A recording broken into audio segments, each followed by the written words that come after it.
Hello, hello. It is Tuesday, December the 8th. I'm so excited today. I'm excited, but I'm also sad. But my boys is not playing Saturday because of COVID. And, Michigan said, it was too much, COVID that's out here. A lot of the players are still exposed. A lot of players do have COVID. So they are not going to play. That has not happened in 100 years. In 100 years, the game, the TTUN versus OSU has not played. But I do have a special guest that I'm about to bring on. She is an Ohio State basketball great. Hey. And is here. Woo! So, my special guest for today is Ohio State women's basketball great Marrita Porter. Welcome to the show. Thanks for having me. I'm so honored. I'm You're excited. welcome. So, how do you feel about this? The game. I know when you were a student at the Ohio State University, that was the highlight of the season because it kind of like started from the game and then it would really ramp up for the women's basketball. So, how do you feel about, again, with sports and COVID and the game is not going to be played in over 100 years? This Saturday is not going to be played because of COVID. Wow. It's first I want to just give glory and honor to God, but you know, Yeah. things happen for a reason, and I know it's sad for sports fans and especially OSU fans, Michigan fans too. But we also have to take in consideration, health and safety. COVID is serious, and we don't know how it's going to affect bodies and athletes. And I think they made the right decision. And sometimes you have to put, the game or a game to the side, for the betterment of your players. Speaking from a coach's perspective, and but at the same time, there's lots of disappointment, because that's the game of the year. Everyone wants to see Ohio State, Michigan, not only locally but nationally too. It's a national game, always televised. A high dollar game brings in a lot of revenue for both schools. So it's sad. Heard the news today while I was at work, and everyone was like, "Oh man, no Michigan game," But I'm glad that they are taking the precautions. And it's unfortunate as a player, you want to be out there playing, especially if you're a senior. It's your last time to get on the field and and to compete against the team up north and vice versa. So it has its pros and cons, but health is first. And that's how I was when I first heard it. I was like, oh It's even my, better. okay, you can see me. I was like, oh my gosh. Like, Yeah. first thing came to me. Like, I've been an avid OSU Buckeyes person since the early 70s when we were little. So, and it was always that. Like, when my dad passed away in 2004, that was the last game that we saw together was the rival game. Me and my husband are rivals. It's ugly in our house. Right, right. COVID has really taken on a lot. This has really flattened not just Ohio, especially in Ohio, it really has, taken a life of its own. Where a lot of the student, people have passed away, and people that I know have passed away. Sports and health, and your first initial reaction, like, oh my God, we're no sports. But like you said, bad health, and and making sure these players are safe, is the number one priority. So, I get it. Does it make it soften the blow? No, because like you said, Yeah. huge high revenue game. I have friends who are in the UK and over in Germany, and they talk about this game. We've been talking about this game for weeks, and just because we know what's going to happen, OSU might not be able to go further in the Big Ten championship or to the college championship because they don't have Yeah. enough games. But like you said, some of the players and some of the coaches are still not well, not well on both sides of the team. So it's gonna dominate the news for the next couple of weeks, the next couple of days, and even Yeah. weeks as we go into the bowl games. But Yeah. all we can say is the safety of our players. So to kind of jump into, kind of just go into COVID, how have you, Marita, how have you been dealing with COVID, Marita, and what has it Has it changed, your life, your journey, as well as your work? So yeah, COVID has altered my life. This has impacted a lot of people's lives because you have to take extra precautions to keep yourself safe. Um, normally you can jump out of your car, run into the store, get what you need to get, come back. If you jump out of your car without your mask, when you get to the door, you got to go all the way back to your car to get your mask. Even that little change, you know, um, it is kind of life altering. Just always remember you got to have your mask on, get off your mask on. And I think that's going to be the way of life for probably the next 6 months, maybe in the next year. Um, I think it definitely hit the world by storm. There's lots of theories of how it originated. Some say China, some say it was started in a lab and released into the atmosphere. If you're spiritual, some people say the devil put it out there. So, I think it definitely has impacted my life, even with my mother, who's, she's in her 60s. So I can't she's in Kentucky. So everything, when I go visit her, first thing she said, you don't come in here without a mask, make sure you wash your hands. And, it definitely has altered my life. Even when I go to the gym, I have to be careful. And you have to find ways now to keep yourself fit and do home workouts. Slow down, put the fork down a little bit more. Because going into the gym is just could be a high contaminated area. So even I'm in the healthcare field, so I'm a first responder. So it definitely has impacted my life tremendously. When first COVID first hit. They almost really shut the hospital down. I work at the OSU Medical Center. No visitors, and I can imagine if you're, if you have if you're ICU patient, intensive care unit patient, you can't have visitors. So you're like in the hospital alone. You may be able to only have one visitor, but so it's definitely altered my life, and it's made me more aware of being sanitary, keeping my hands washed, and how I interact with people. You just can't let everybody come over to your house. You gotta, because you don't know, if they're practicing, PPE. So it's definitely impacted my life, and I think I've gotten used to it now. But still, that mask still gets me when I jump out of the car and run back.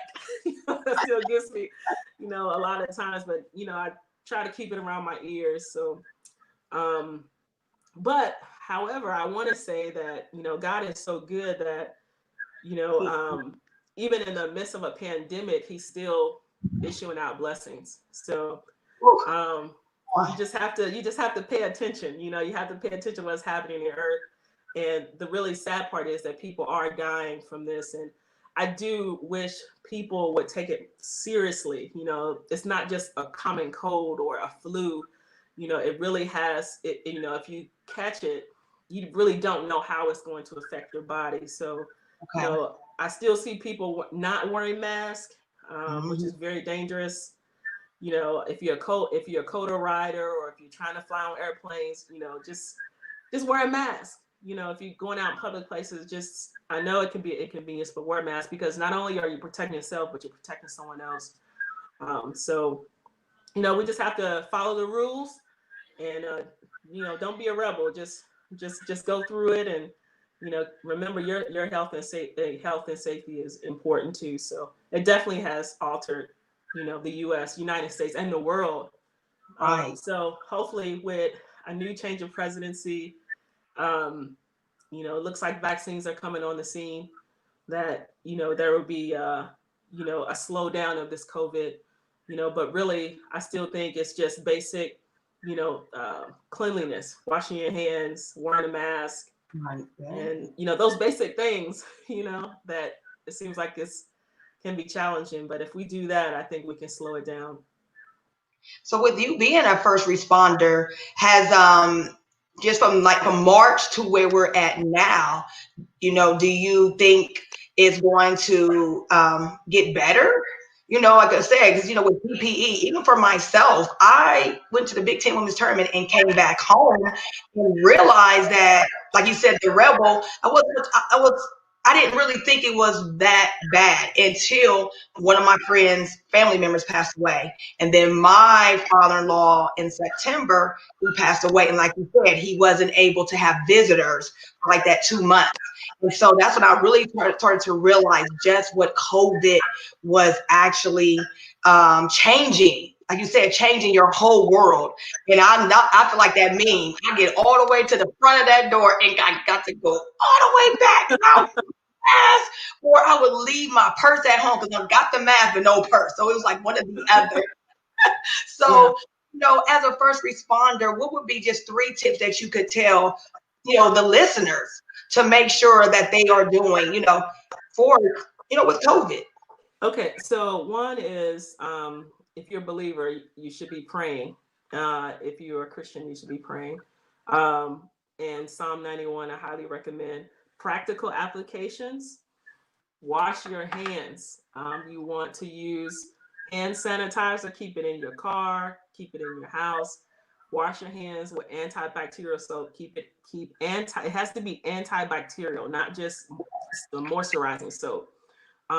Washing your hands is a better preventative measure than just using hand sanitizer. Okay. But definitely use an example of when to use hand sanitizer is when you're pumping gas. Remember, Okay. everyone is grabbing that handle to put into their gas tank, right? So Right. there's lots of people touching it. You don't know if they're washing their hands or using hand sanitizer, and you come in behind them and you grab that pump and you put it into your gas tank. So now, the virus can live on things for hours. And you come by, you grab that handle, and then you jump in your car, you grab the steering wheel, you touch Okay. the clutch, or the gear shift. So now you're spreading it, right? Right. So Okay. and then you go into your house, you still haven't washed your hands, and you hand sign, now you touch the doorknob. And so 3 practical things: hand Yeah. sanitizer, wash your hands, wash them good, like really, really wash, not just, run water, but get that antibacterial soap. Dial is great. That's lots of, but just make sure it's soft soap. Just make sure it says antibacterial. Wear your mask. And if your mask gets soiled, get a new mask. Don't keep wearing the same soiled mask. And then my third tip would be to be mindful of how you interact with people. You may not be able to hug them. You may have to just do the elbow. And who you bring into your house. Make sure you sanitize people when they come into your home. Hey, spot spray your home. That's one thing I do. Like when I come in from work, I'll take a can of 7th generation or Lysol, and I'll just spot spray my home. Okay. And wipe off your doorknobs and handles. So those that are I know I give you more than 3, but those are practical things that we can do every single day to keep ourselves safe, our family safe, coworkers.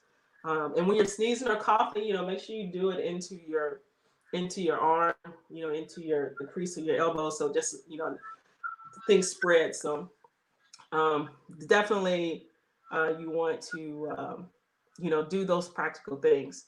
It's every day. You have to do it all the time. Wash your hands all the time. I know they get dry. Just put some lotion on Yeah. it, but keep your hands washed. Okay. Well, we're going to put those 3 tips in the comments. So, if you have questions, again, we'll make sure that you know all about it and make sure that we stay safe through this COVID virus. So, Kyrie is going to switch gears and we're going to talk about you. Rita, we're going to talk about you. So, I want to know, why did you decide to play basketball? And you was a great, even in high school. So, what was your fondest memory at Butler Traditional High School? Wow. You sent me this question, and I love this question because it took me back to my childhood and when the game was new and it was fun and fast. So I started playing basketball when I was 6 years old. I remember, just in short, I was standing in my mother's doorway in the screen door, and I saw this boy dribbling the basketball down the street. So we called it walking the basketball, where you walk and dribble the ball between your legs as you're walking. Have you ever seen that? where you Yes. walk. Okay, so this boy in my neighborhood was doing that, and my eyes were like fixated on him. I'm like, wow. First thing I said, I want to learn how to do that. He was walking the ball. He wasn't missing a step, right? So I was like, wow, I want to learn how to do that. So the boys in my neighborhood would play outside of the complex we lived in. And I would just watch them. And, we play like, I'm from the old school. So we turned over the shopping carts and we made those out of basketball rims. Yeah. And then we would take the milk crates and cut the bottom out of the milk crates. And then we would nail them to the tree or to some sort of something elevated. And that was our basketball goal, right? And so that's how we would start hooping. And that's how I started learning how to play. And I guess the guys in my neighborhood took notice. So I was like this 7-8-year-old playing with like the 13, 14-year-old boys. Okay. But, so, and my uncles, played ball. My father's athlete. So I would watch them and they would kind of take me, and, it just seemed like a gift, like a gift that God gave to me, because I loved it. I loved everything about it. It just consumed me. I loved everything about it. So yeah, and really the Boys and Girls Club. Shout out to Portland Boys and Girls Club in Louisville, Kentucky. That's where I really, really, really began to play and learn how to play organized basketball. So I made it into high school. My expectations were very low. I didn't really understand the ranks. I just knew I wanted to play basketball.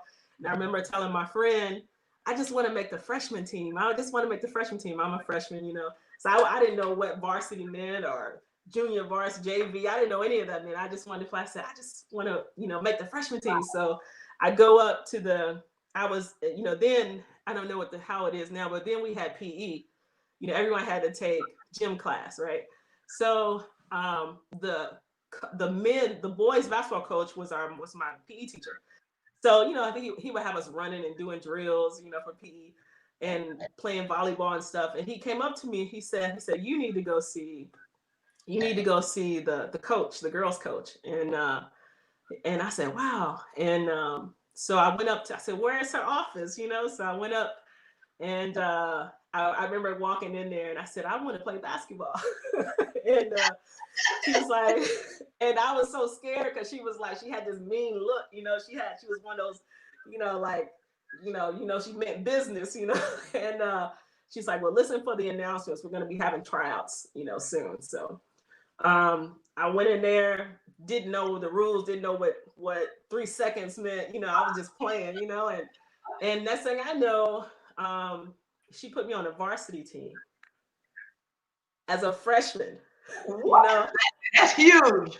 That is huge. As a freshman, I was on the varsity. I was playing with the big girls, and I was like, man, this is crazy, and that was my fondest memory as a high schooler at Butler Traditional High School.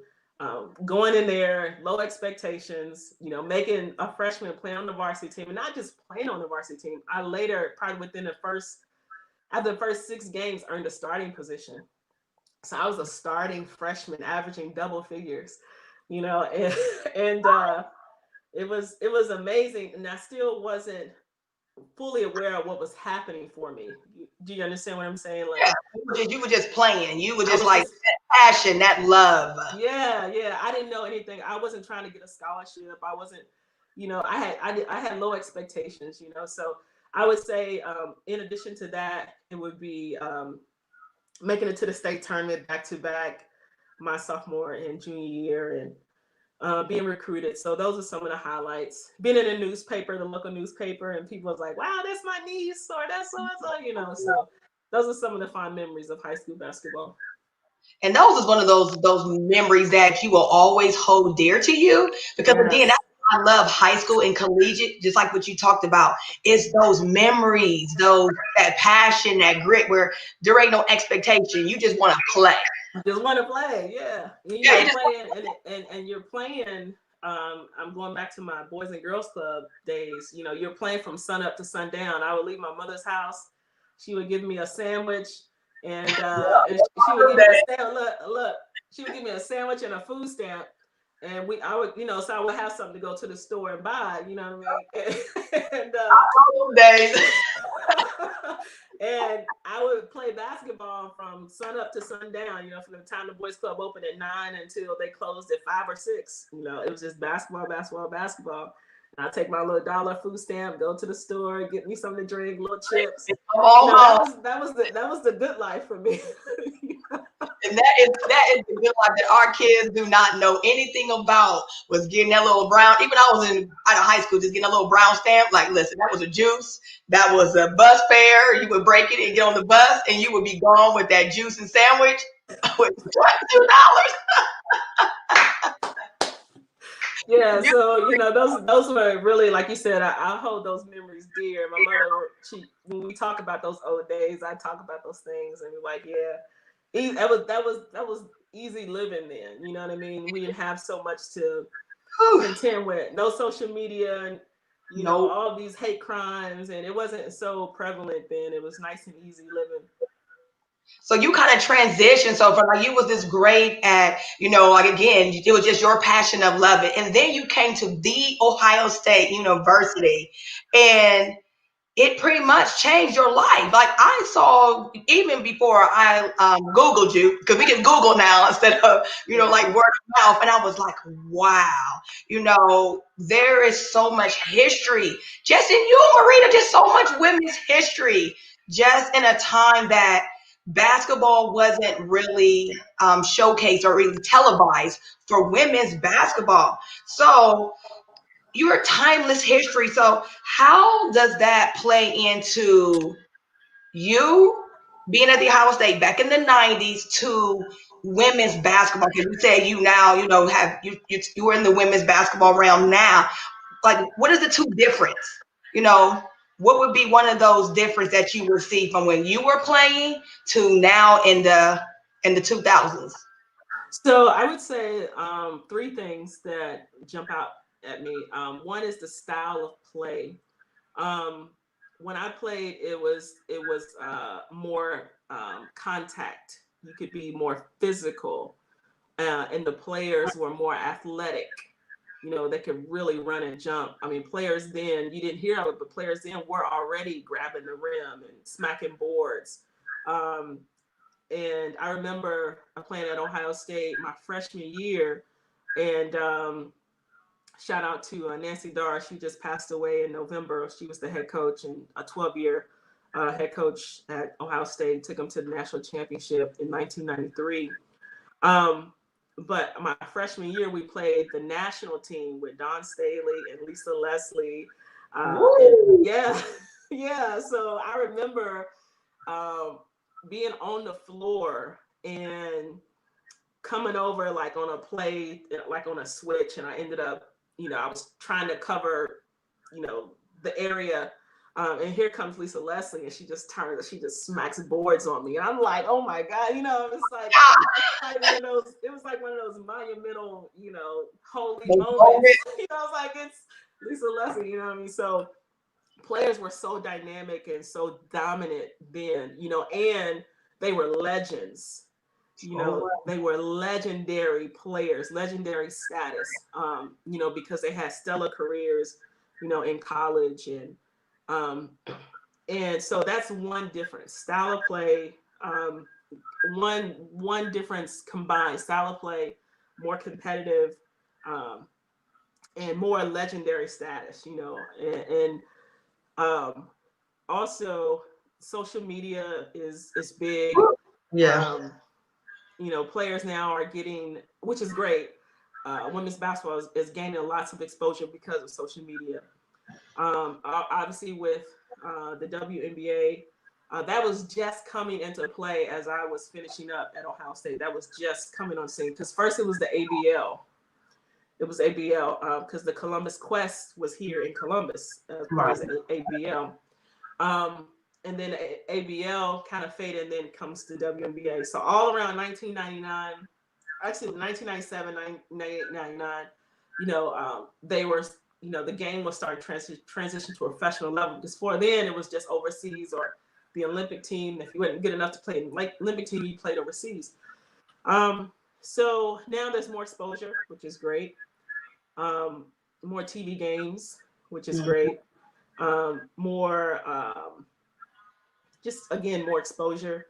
And also, I think the game is taken more seriously because now you have young players, middle school players, um, even younger than that, have this aspiration like, wow, I want to play in the WNBA. When I was playing, I didn't really have that vision, because it wasn't there. So I would say the game definitely has evolved for the better. Um, and I just, hope that it continues and grows and grows and grows. Hopefully salaries will increase at some point, as the game grows, for the professional women. And, and women's basketball would gain the respect that it deserves. The game is a great game. Um, and yes, the women aren't, but it's coming though. The women aren't running, jumping, and dunking like the men. Coming. But it's coming. I see on social media, I'm like, wow, younger players are aspiring to use their full athletic ability. And there's no limitations, so if you want to train to play the game above the rim, you can do that. So I think the game, visually, in terms of being a visionary, the game is expanding. Wow, and it has the vision of basketball has evolved, like you said, has evolved so much. But we're gonna take a few questions from our viewers, and the first question is from Al Glaze. He said, "How was the transition from playing basketball into living regular life?" So how was that? Wow, this is a great question. And when I talk to other young players, I talk to them about, what do you do when there's no more applause? What do you do when, there's no one, there's no special treatment? How do you live your life? How do you go forward? For me, it was my faith, developing a relationship with the Lord Jesus. Because after basketball, when I couldn't play anymore, I didn't really know what to do with myself because my whole life had been surrounded with basketball. So the first thing that I would say is, developing a relationship with the Most High, with God. It will give you some purpose again, and guide you, and show you how you can use other gifts and talents.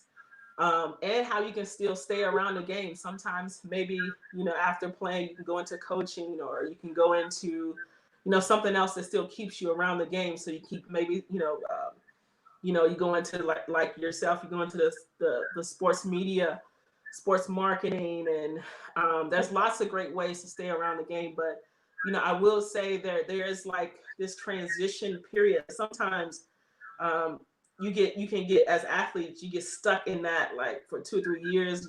Some players fall into depression, some players commit suicide. Wow. Especially those who reach a high level. They're playing in the NFL, they're playing in the NBA. Yes. They get injured, and now they can't play anymore. It's like, okay, what's my life made of? And God still has a purpose for you. Somebody needs to hear this. God still has a purpose for you. If you were injured, or you lost, or things didn't work out for you athletically, God still has something special for you. So that's what has carried me, and I share that with other athletes. And not just athletically. Sometimes the dreams that you think should have happened, don't come true, but God has another dream, so put your trust in him, and he will definitely give you purpose. And it's not over. You don't have to give up. And all that training, all those years of training and working out, you can, write a book, talk, start a podcast, so really for me, that was how I transitioned into being a regular person, and focusing on what are my other gifts and talents. The mind is so powerful. We spend years developing our bodies. Now let's talk about, is there a business inside of me? Let's talk about, how I can start using my mind now. And sometimes when you're a college athlete, you're so focused on, staying eligible academically. Right. You're focused on trying to play at the next level. Mm-hmm. So you may not pursue all that you can academically, because you don't want to take classes that are too hard. I'm not speaking for everyone. I'm just saying that that's just how it is sometimes, for both sides, men and women. And and that time will go so fast. Those 4 years go so fast, and for men, it may be a year or 2 years, and you're so focused on trying to make it, you want your dream to come true. And then when you look back, you're just like, oh man, I should have majored in this, or I should have majored in that. I had a free ride, dang, And then once it's over, that education piece is so vital. Oh my goodness, vital. It is vital, because if you don't get that degree and your basketball career, your athletic career ends, you really have nothing to fall back on unless you've been making millions of dollars. But that's only a small percentage. Okay. Get your degree. I can't stress it enough. Make sure you give all this to a school. You give your soul, blood, sweat, and tears to a school, and then you don't walk away with your degree. That's not right. They used you. Right. You got, yeah. Yeah. So you have to also get what you signed up for, which is your education.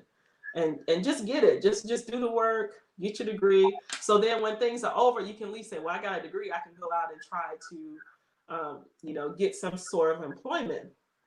Until I figure out what my next move is going to be. Wow. So education too is also that piece that'll help you to transition.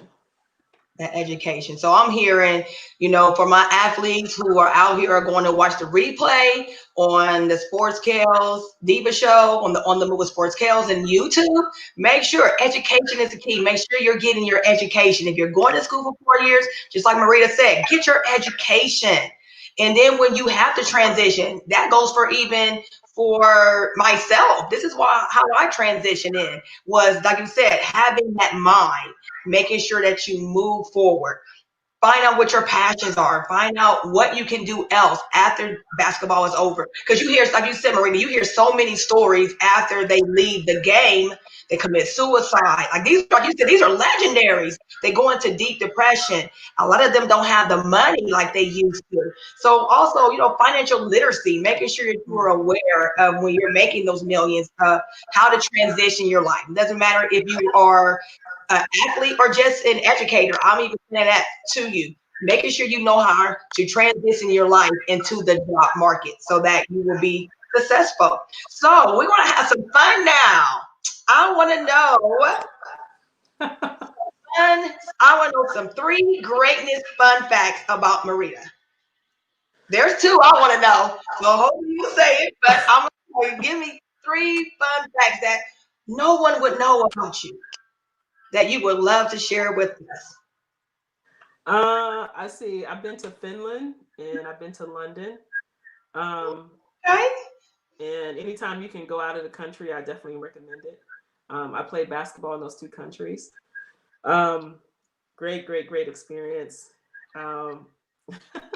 Another greatness fun fact is relating to my time at Ohio State.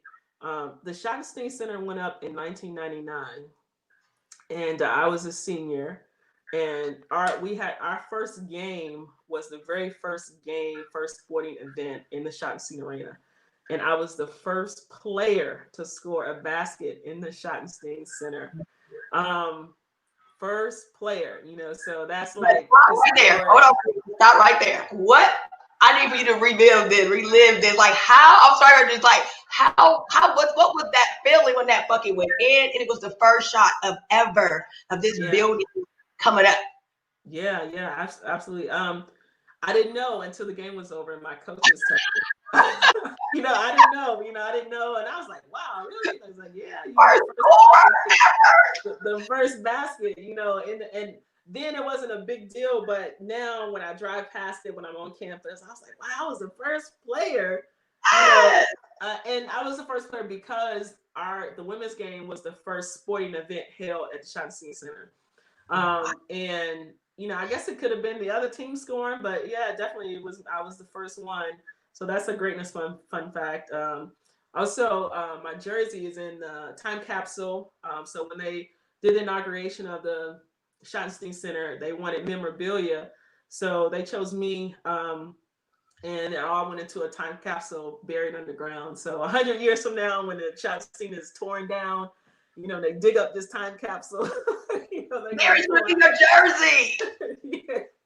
And hopefully, you know, hopefully my bloodline, you know, one day it'll pop up, be like, wow, that was my great, great, great, great grandmother. You know, you know what I mean? Right, that's my great, because that's how I was. Like time capsule, like what? I'm like, I told my kiddos, again, I'm a third grade teacher, and I told we were talking about this today. It was like, I want to be talking to Marrita, and she has a time capsule. They was like, what, Miss Kelly? So just to think, like, here you are now, and again, in 50 years or 100 years, like, what do you think? The expectations, or what do you think is going to happen when somebody digs up that time capsule? I want to know. Wow. They're gonna, you know, probably because no telling how advanced social media is gonna be, or you know, the internet. So they'll probably be able to research and Google and find out information like, who's this Porter? Who is this? You know, Yes. and then hopefully, you know, someone to look up. You know, there'll be, you know, some sort of genealogy of my bloodline, and they'll be able to track it back to me. So it, and also it'll just hopefully serve for motivation, you know, for you know, just inspiration for someone. Um, so yeah, it's an honor, you know, and it's more of an honor now because I didn't really realize it then, but you know, that's my name, that it's attached, my name is attached to that. Your name. Yeah, my name, you know. And you know, that's another thing I want to share. Whomever watches, especially if they're young players or parents who may have young players, and especially those who are highly gifted and talented, being recruited and you know gonna go on to play college ball. I mean, enjoy the moment and savor those memories. You know, those high school memories, those you know when you sign your scholarship. You know, savor those memories. Put them on your wall at home, and you know when you get your degree. You know it's good to see you know your accomplishments, you know, so don't feel like you have to hide those things because they will, because they're going to inspire someone. I'm glad you said that, because when I got my accolades are in the back, let me go this way. And you don't really, you try to be humble, but as I'm starting to continue on in my education, like you said, sharing it because it inspires others, inspires the youth, it inspires other adults to be, to push forward. Because again, I always say education is the key to success. And as long as you have God first, everything else it'll work itself out. And I didn't go to school until I was 35. And to see my accolades when I pass by, or I'm cleaning off my little shelf, and as my daughters, they, graduate, and now they're in college, it's like an inspiration. Like you said, share your moments, share the accolades. Because when we were growing up, we didn't get to see those, all those, high school days, signing days, those things were not published on TV. So Mm-hmm.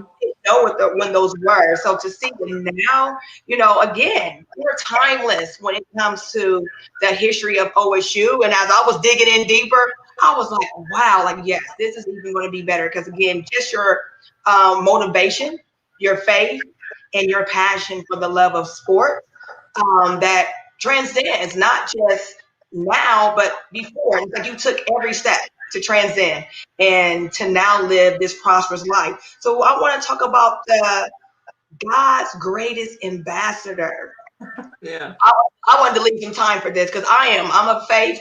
I'm faith over fear. I am from Britnell. I went to Church of Christ. So, everybody has their own faith and their own religion. But for me, I'm faith based. So that was another reason why I wanted you to be on the show. I want to know more because I'm starting to hear that more and more about athletes that are, you know, faith based. And one sticks out to me is Clemson. Bo Sweeney, that's all he talked about. When I met him in 2016, it was literally like an eye opener of how many athletes were living for Christ. Were living for Christ, who were baptized in Jesus' name, who were filled with the Holy Ghost. It was great. So I wanted kind of to talk about more of, God's greatest ambassador for elite women's basketball ministry. I want to know, what is it? How has it evolved you? And what can you tell our viewers about? Yeah. So I am a Christian, born again, and I didn't grow up a Christian.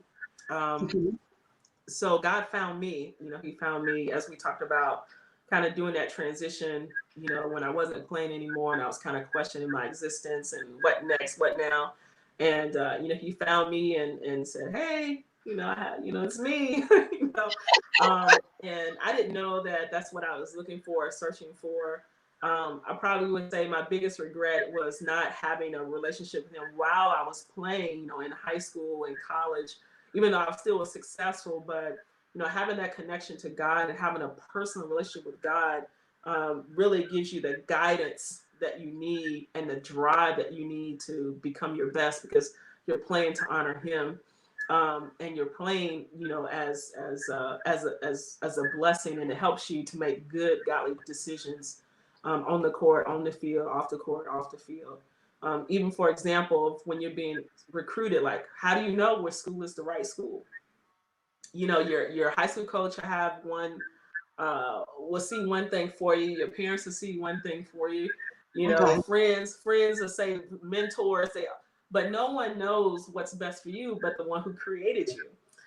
So even when I share with young players, I say, having a relationship with God will save your life, literally.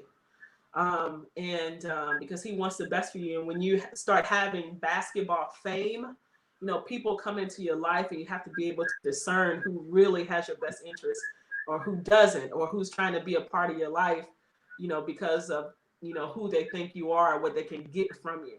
And that goes in any type of platform that God gives to you, where people, want to be around you, and you don't know who really has your best interest, but God will always show you what's best.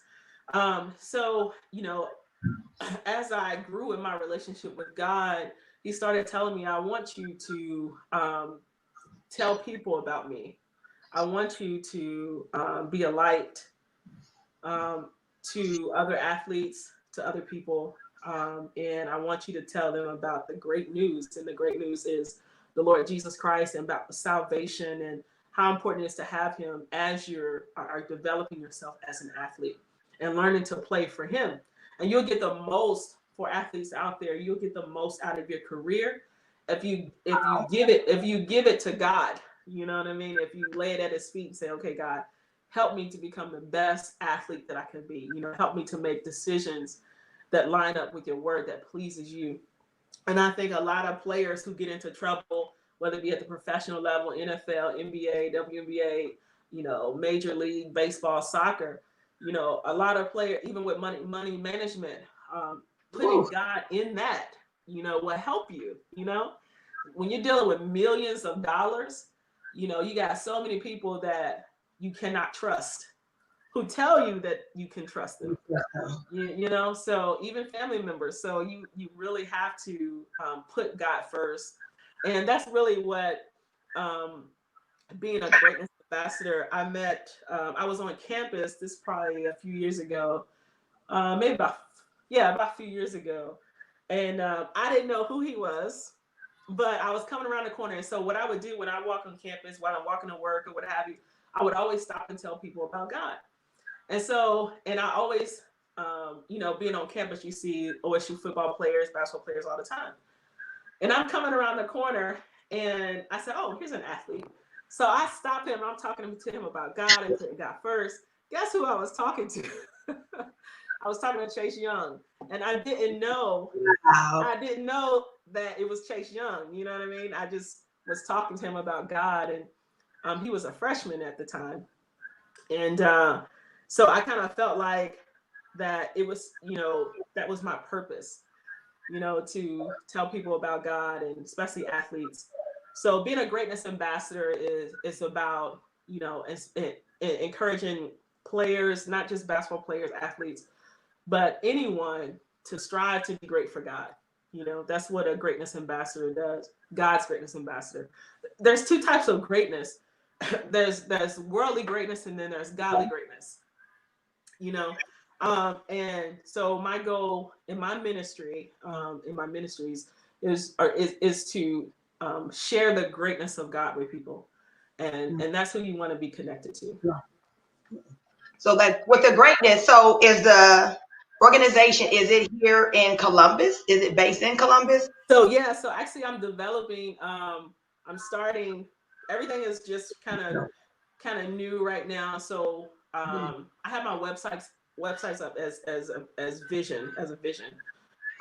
So right now, what I do a lot of street ministry. I do online ministry. Okay. I've written some books. So right now, I'm in seminary school, completing my master's in divinity. So shout out to Fuller Seminary, Theological Seminary.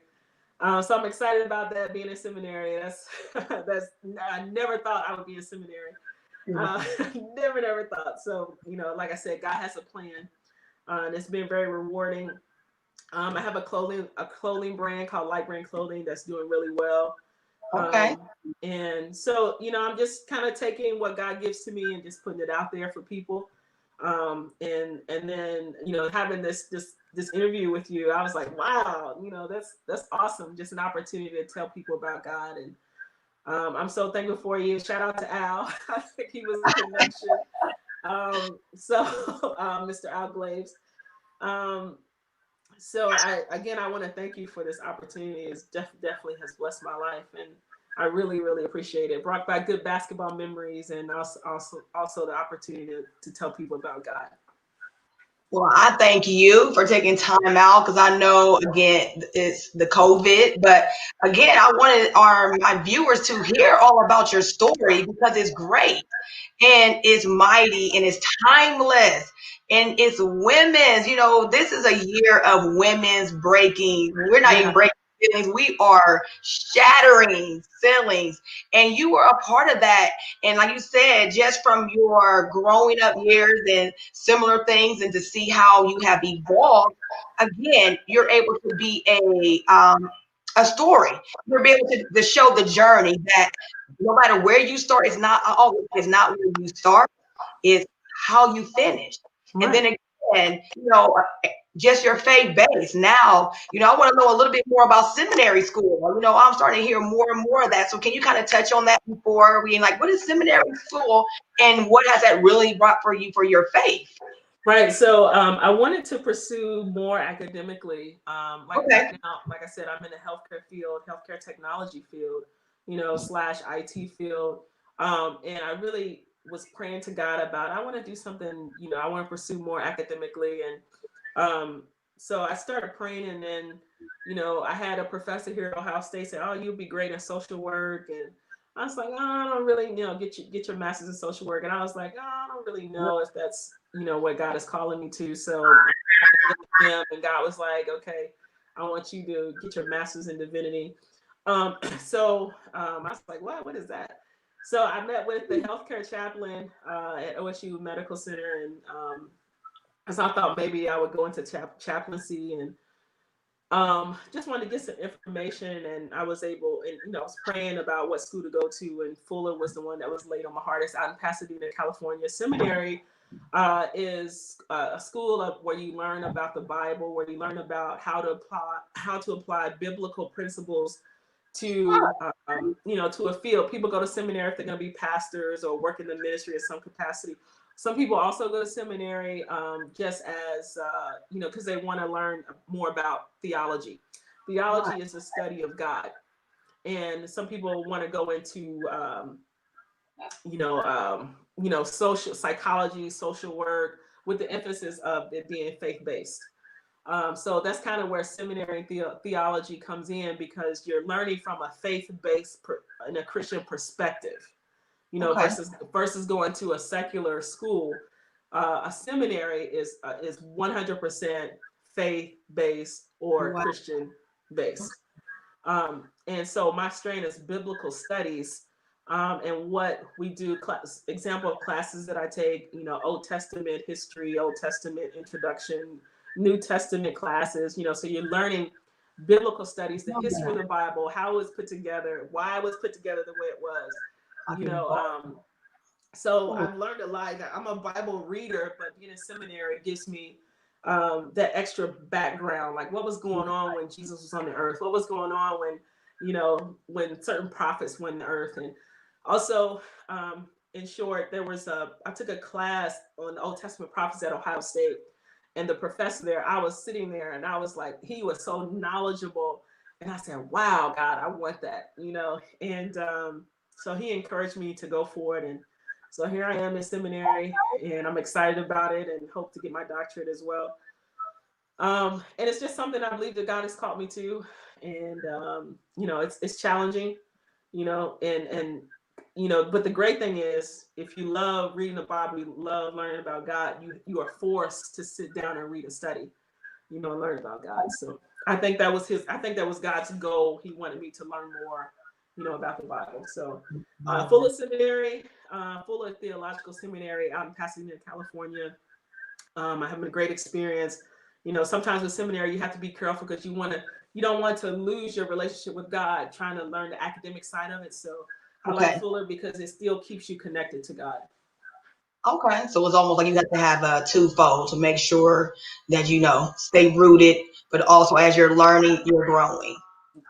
Amen. Yeah. You're learning the theological side, which is, you know, church history and things like that, and then you're applying the academic, the academia part to it. So yeah, you still want to stay rooted. So yeah, that's a great point. Good point. Yeah. I'll apply it to your life. Well, and that kind of going to bring us to what we call what's the word.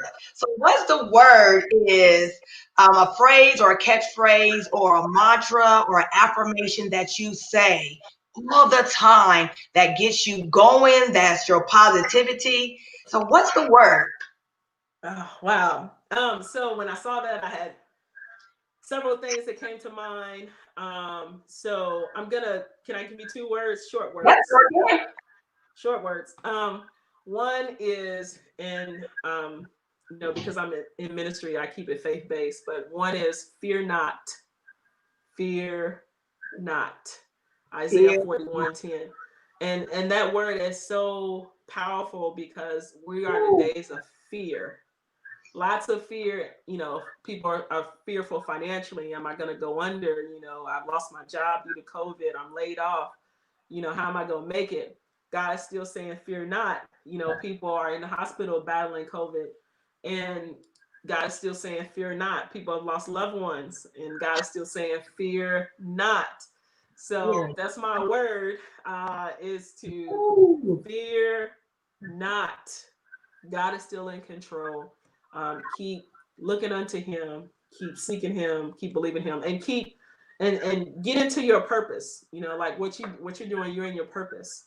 You know, and that's why it probably seems easy for you to do, and you enjoy it.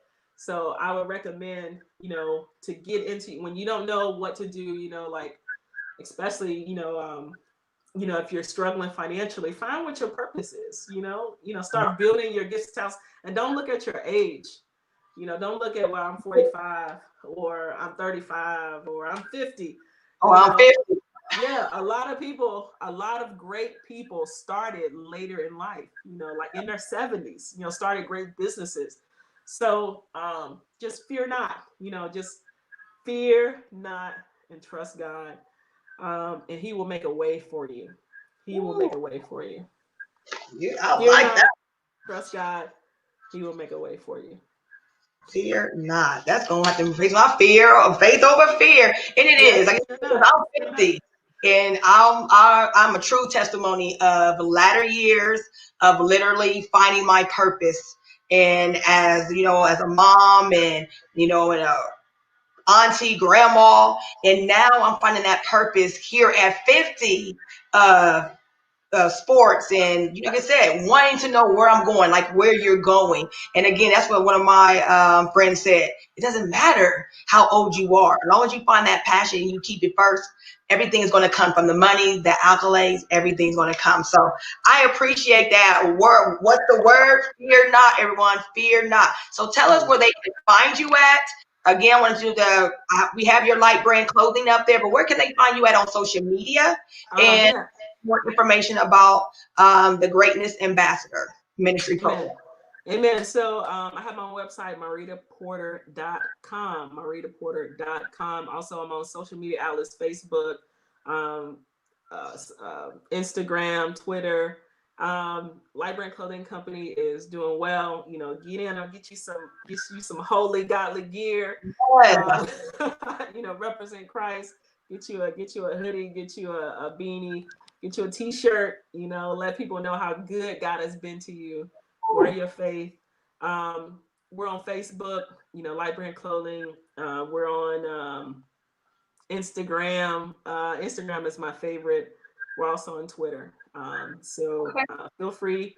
Anyone on here, you know, who wants to know more about God, reach out to me. You know, I'll gladly share my testimony with you. Don't feel like you're alone. You know, there's someone out there who, you know, especially during the holidays, you know, a lot of people go into depressions and you know, you don't have to. God is with you. You know, you can always talk to Him. But you know, feel free to reach out to me. If you visit any of my social media outlets, my phone number's on there. My email is on there. Text me. So you know, just put God first. You know, He'll help you out of that dark place. He did it for me. He'll do it for you. And I love you so much. Thank you so much. I'm so honored to have met you. And I was checking out her page, and I was like, wow, she's really going after the things she enjoys. And you know, yeah, I would maybe I can interview you one time and we can talk about. Let's go. I would love it. We can talk more and from a faith perspective and like how God has worked in your life. You know, at an older age, like how did you find your passion? You know, I would love to talk with you maybe after the holidays.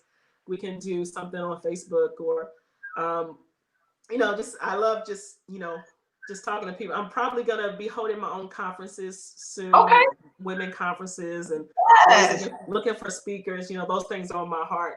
So I'm just trying to, right now I'm rooting in Columbus. I just bought a house, praise God. So I'm amen. Yeah, amen. Praise God. Also, I'm on Facebook about home ownership, you know, home ownership.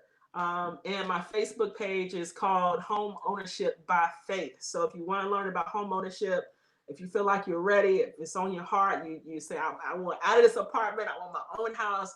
Join Home Ownership by Faith. It's on Facebook. It's a private group. And what's shared on it is things that's going to help you to become a homeowner. So, again, thank you so much. I appreciate it. It's been awesome. Also, we appreciate you. Yes. And again, that's how I found you also, Al. But when I got in your group, it's so much great information that I knew when I first bought my first home. And again, it's when you buy your home, it's all about faith. And because you got to really have to be understanding of your credit and money and things that you never really thought about and how you move and how it's a lot. But yes, get in that group. You will love it. Every day Marrita has tips on not just tips about your house and about getting a house, but also just tips that will help you build your faith as we're going through this COVID. Again, we can't say it enough, this COVID pandemic, as well as we're moving into the 2021. I can't believe it. 2021 is here in less than 3 weeks. But like, what's the word? Fear not. When Marrita said, fear not, Isaiah 41:10. Thank you so much for being our Sports and Wine Chalk Talk Show guest. And again, have a wonderful holiday. This is Tanya signing off. Have a wonderful evening. All right. God bless. Thank you.